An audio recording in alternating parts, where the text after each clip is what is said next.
He was trying to attack, but he also was trying to defend and was on the limit and had a snap and lost just enough to lose position to Norris.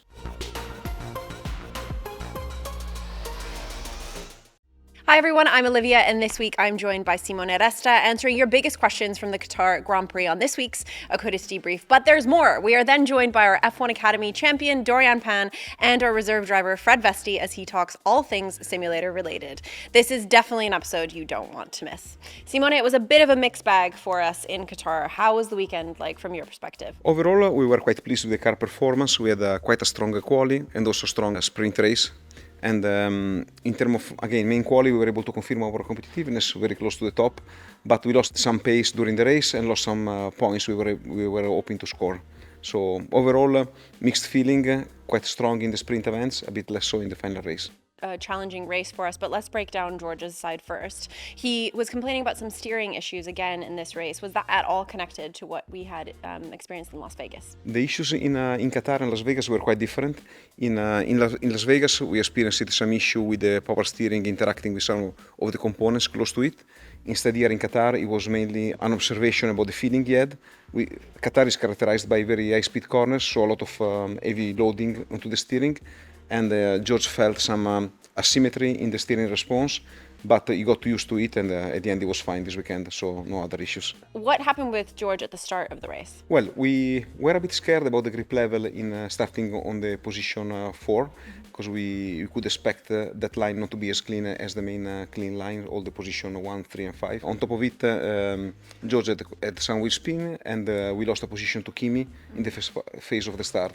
And then going into turn 2, George decided to take a trajectory a bit more on the dirty line, so he lost some grip and then he lost some position further, let's say, to other drivers, to the Williams and to the Aston Martin. And is that the same reason why George couldn't overtake in this race? No, that's quite a different reason. In fact, this track has got a very high speed in all the cornering, and it's very difficult to follow because you tend to lose quite a lot of aerodynamic load on the car. Therefore, the combination of the wake effect, let's say, into those corners and the short straight with a short DRS section made it quite difficult to really overtake on track. And now on to that double pit stop during the safety car. Why did it end up being a bit of a slow one for us? A very unfortunate one for us, this one, because we have had some issue with the signal that every gunman gives to the traffic light switch.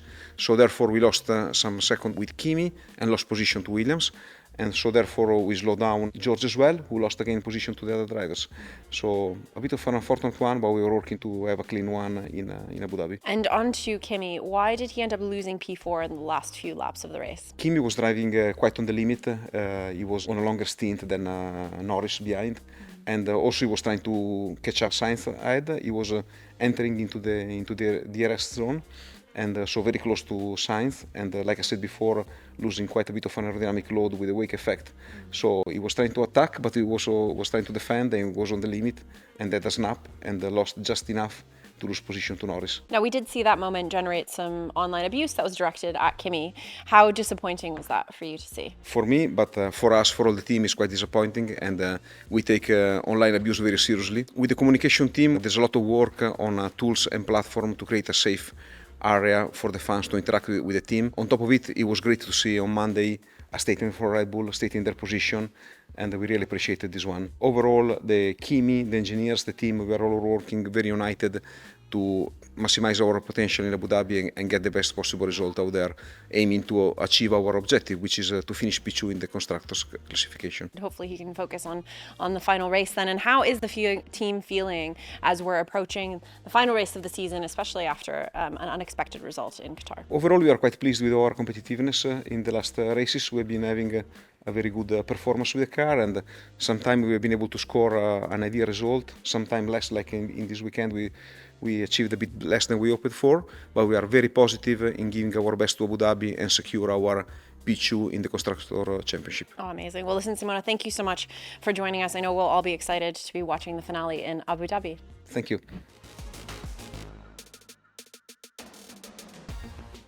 Doriane, welcome to the Akkodis Race Debrief. It's an absolute pleasure to have you. I can just see the last champagne glasses being cleared up from your celebration here at the factory. What was it like to celebrate with everyone here at Brackley? Yeah, it has been an amazing day. Obviously, seeing everybody from the factory, celebrating with them after a busy year and obviously the title. So very special moment, and yeah, I will remember it for a long time, I think. And it's just such an exciting time for you. But what did it feel like when you finally crossed that line in Las Vegas and you got the title? Very unique moment, very emotional as well, because it's my first single-seater title. The last lap was very long, but finally a good release and a good achievement for myself, but also for my team and all the people that is involved in my career since the beginning. And I mean, just to touch on that a little bit more, it is a massive achievement for you, and you've worked so hard for this, but you've also got loads of other achievements under your belt. But how does it feel to finally have ticked this box? It feels great because I put a lot of work into it. I've been moving to endurance to single-seater racing and obviously learn all the bases, and because the two different environments is very different, but I've been working very hard with my team, with also Prema and Mercedes to achieve that. We did a lot of preparation from 2024 to 2025 onwards, and a very positive progression throughout the year and more consistent in 2025 for winning the title at the end. So very great achievement, very proud about all of this. You can see all of that hard work paying off. And what a place to win it. I mean, Las Vegas, the bright lights, the energy, the excitement, just being in and around that paddock is out of this world. What was the whole weekend like for you? Yeah, Vegas is Vegas. It's very special. All the lights, obviously in America, the atmosphere is amazing, and I have a lot of good memories already from the first time I hit the track, but also my first win of the weekend on the Friday, and obviously the title at the end, and a very special place. Obviously racing on the streets of Vegas, not a lot of drivers have the chance to, so we are very lucky, and the track is amazing. So very glad that we raced there and we won the title there. And I mean, things are starting to slow down a little bit now. What does the rest of the year look like for you? I will be in Abu Dhabi watching the last race of Formula One with the team. So very exciting about it, and then more media coming before Christmas. We look forward to it. Well, thank you so much for joining us, and again, massive congratulations on your championship. Thank you so much.